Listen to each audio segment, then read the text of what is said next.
welcome back to another installment of the Kitchen Quickie. Today's Kitchen Quickie recipe is going to be something that's very near and dear to my heart. Something everybody really should be doing. It should be a staple in your refrigerator if it isn't already. Bone broth. What the hell is bone broth? Well, it's basically like stock, just to the next level. You know, when this time of year rolls around, you start making a lot of soups, stews. You know, you need chicken stock, beef stock, pork stock, veggie stock for a lot of stuff. And, you know, you can go out and buy it or you can make it. And making stock is pretty simple. It's some animal carcasses like chickens or beef bones, some vegetables.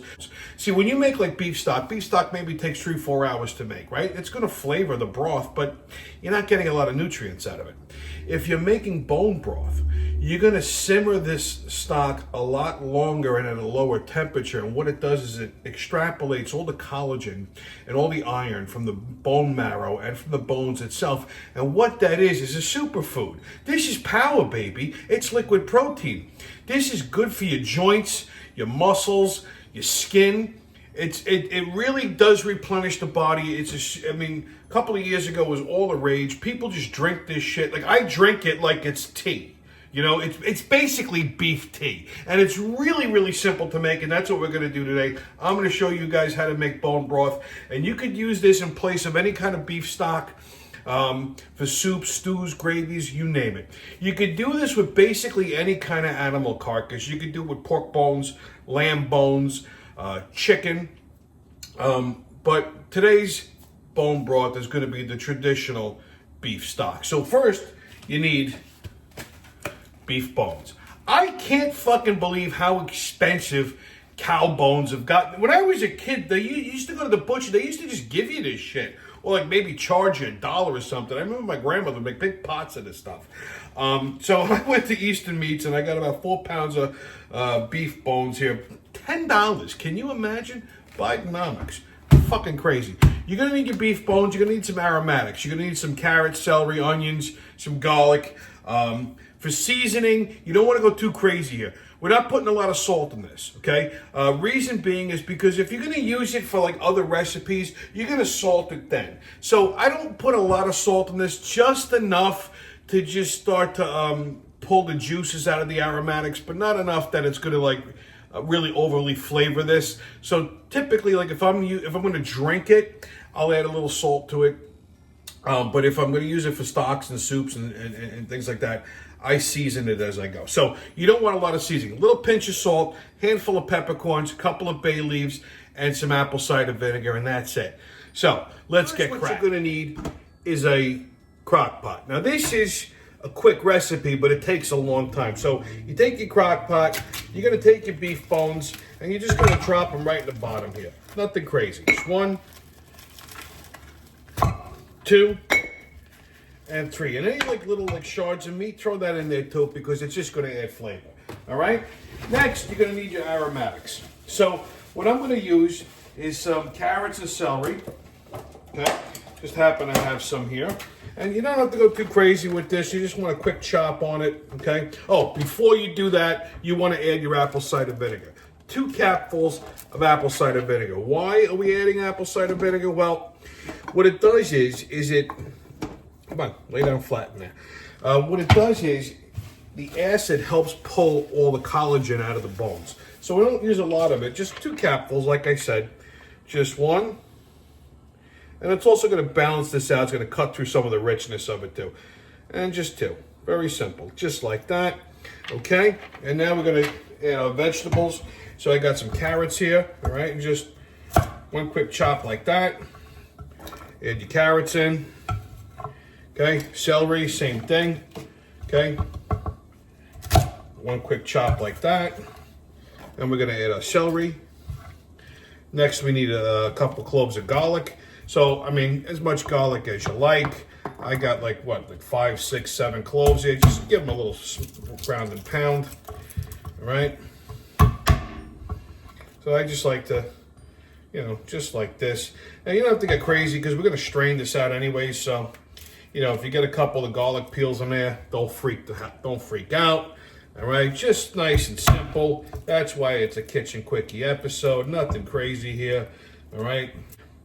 Now, the only thing with this, the only downside to making bone broth in a crock pot is you got to simmer this for 24 hours. So for the next day, this will drive you fucking crazy because your entire house is going to smell unbelievably delicious.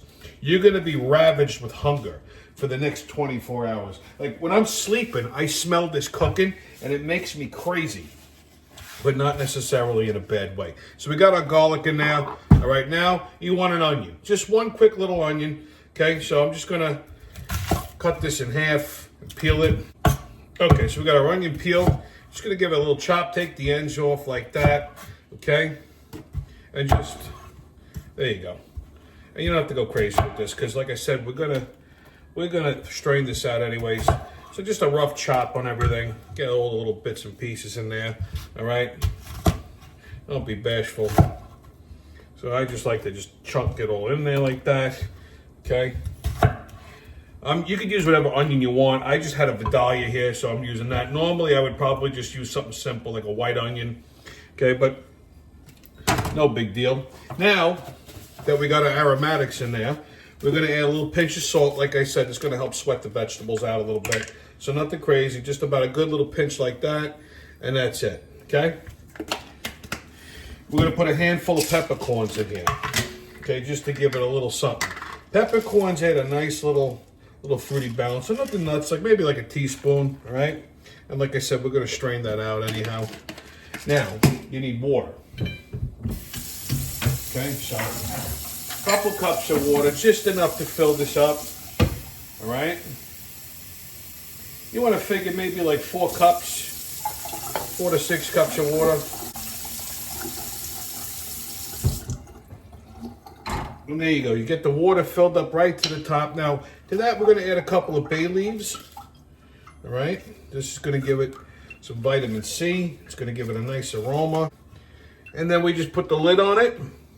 You set this on low and you let it go for 24 hours.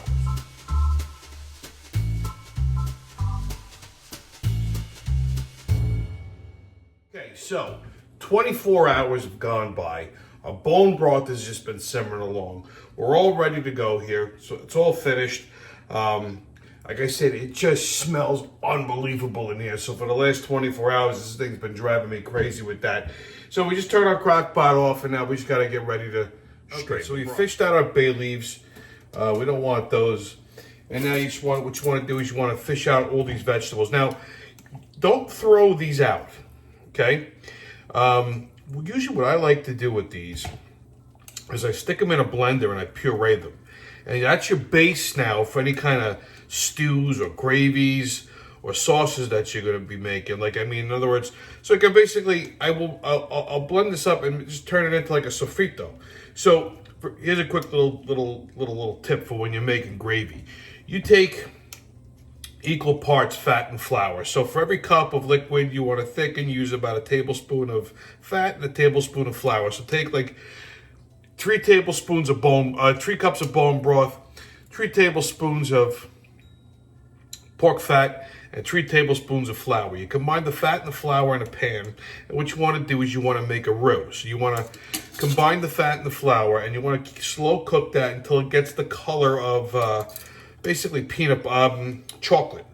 Then once you've gotten to that consistency, you add the pureed sofrito, and then you add your bone broth, and you let that come to a little Worcestershire sauce, seasoning however you like, and then you let that come to a boil. It's going to thicken up, and it's the best goddamn gravy you'll ever have. So don't throw this away. This is liquid gold right here. Okay, it's going to take you a minute or two to fish out these vegetables. In the meantime, get a separate bowl for your bones, if whatever you can pull out, and any like little shreds of meat like that, save that. I like to put that on toast.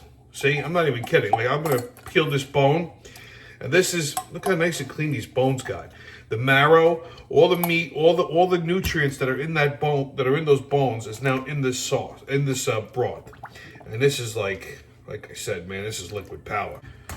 So what you want to do is you want to set up a bowl with a strainer too, because once we've fished out the rest of our vegetables, we're going to strain the broth through the strainer to basically get any little peppercorns, any little pieces of garlic, just because you want the broth clean.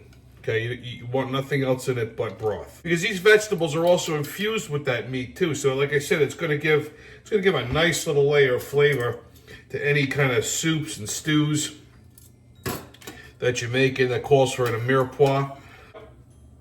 I recommend that you let this cool before you use it.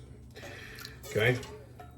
Reason being is because all the fat solids, you want them to come to the top. Now, you could use a gravy separator to separate the fat solids.